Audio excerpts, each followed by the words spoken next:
हाफिज हुसैन अहमद साहब सीनियर रहनुमा है जमीयत उलमा इस्लाम मौलाना फजल रहमान साहब की पार्टी के। हाफिज साहब अस्सलाम वालेकुम, उम्मीद है आप खैरियत से होंगे। अल्हम्दुलिल्लाह। हाफिज साहब मैं ये पूछना चाह रही हूँ कि ये इलेक्शंस जिस माहौल में हो रहे हैं, शहर कराची का जिक्र मैंने आपके सामने कर दिया, आपको पता है कि ये एक दूसरे के ऊपर इल्जामात का सिलसिला शुरू हो चुका है।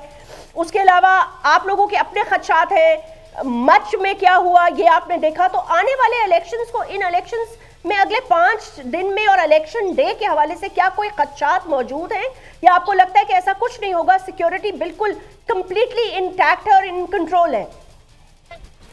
बिस्मिल्लाहिर्रहमानिर्रहीम। यास्मीन साहब शुक्रिया। देखिए, जहाँ तक इंतखाबात का ताल्लुक है तो यकीनन आपने मुझसे सवाल किया है कि क्या कुछ नहीं होगा।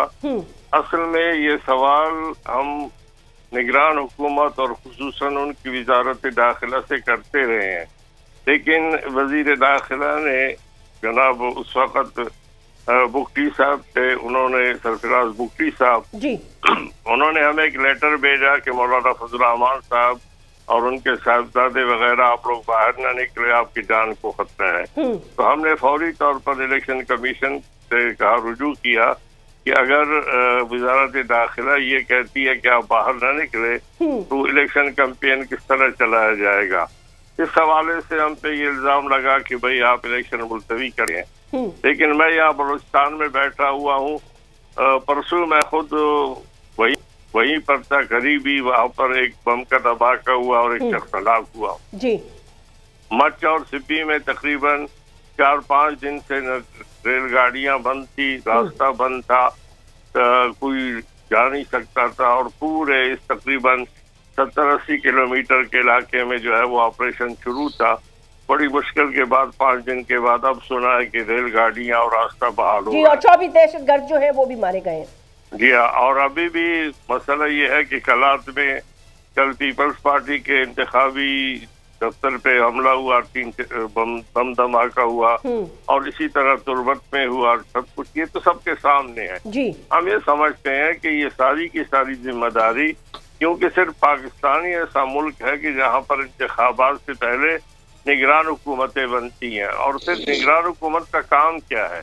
निगरान हुकूमत का काम ये नहीं है कि वो निजकारी करे, निगरान हुकूमत का काम ये नहीं है कि वजीर आजम साहब जो है वो जाकर स्कूल और कॉलेज में जो है लेक्चर दे दे या दीगर ममालिक के दौरे करे। वजीर दाखिला, इस वक्त ये सूरत हाल जो सामने आई तो आपने देखा कि वजीर आजम भी बाहर थे और वजीर दाखिला भी बाहर थे, वजीर खारिजा भी बाहर थे। तो मैं समझता हूँ कि ये जो जिम्मेदारी है निगरान की, और अगर निगरानी नहीं कर सकते तो फिर ये निगरान हुकूमत जो जिसने अपनी मुद्दत भी पूरी कर ली आईनी तौर पर, न सिर्फ पंजाब, खैबर पख्तूनख्वा और वफाकी सतह पर, बलूचिस्तान की सतह पर, तो इनकी क्या जरूरत है?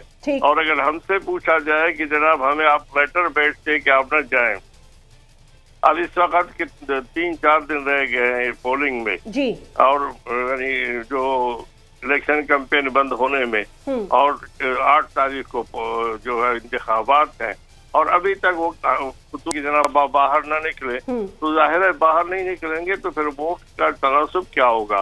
और फिर अगर एक तरफ से ये सूरत हाल है और दूसरी जानिब से अदालतों के हवाले से किसी पार्टी को रोका जाता है, किसी जानिब से जो है किसी को बिल्कुल हरी झंडी दिखाई जाती है, किसी को पहले से वजीर आजम भी बना दिया जाता है, और फिर वजीर आजम के ये पहला इलेक्शन है।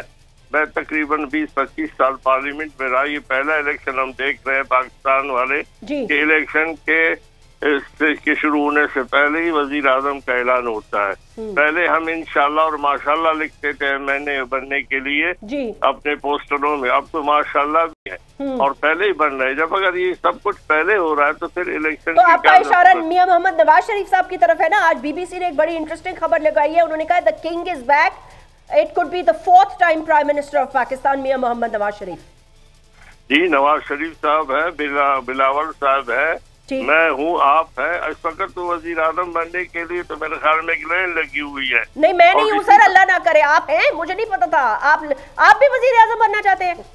मेरे ख्याल में अब तो सब सोच रहे हैं अगर इलेक्शन के बगैर भी वजीर आजम बना जा सकता हाँ, है, ये सही कह रहे हैं हाफिज साहब। ये तो फिर आप सही कह रहे हैं, तो फिर मुझे एनडीओ के दिन याद आ गए। फिर तो ठीक है, अगर आप बनना चाहते हैं तो मैं भी आ जाती हूँ लाइन में। फिर शहर ने क्या कसूर किया, ताहिर खलील सिंधु साहब का क्या कसूर है? मैं तो जासमीन इलेक्शन में खड़ा नहीं हूँ जी, लेकिन अगर इलेक्शन से पहले लोग ऐलान करते तो फिर जाहिर है कि मैं भी इंसान हूँ, मेरे दिल में भी ख्वाहिश होगी होनी भी कि बगैर इलेक्शन लड़े हुए भी वजीर आजम बना जा सकता है। बिल्कुल ठीक कह रहे हैं। जैसे हमारे अनवार उल हक खाकड़ साहब बने हैं, वो तो क्या कर पड़े हैं ना। अच्छा, वो तो सर शौकत अजीज वाला जमाना चला गया ना, वो जमाना चला गया। शौकत नहीं चला गया जी, उसका नया एडिशन आ गया, नया एडिशन अपडेटेड। अच्छा, उसका सॉफ्टवेयर अपडेट हो गया और वो अपडेटेड सॉफ्टवेयर के साथ आप मार्केट में मौजूद है, यानी कि पाकिस्तान की सियासी मार्केट। अगर ये वीडियो आपको पसंद आई है तो इस चैनल को सब्सक्राइब करें और बेल आइकन को क्लिक करें। सब्सक्राइब करें और बेल दबाएं ताकि कोई खबर रह न जाए।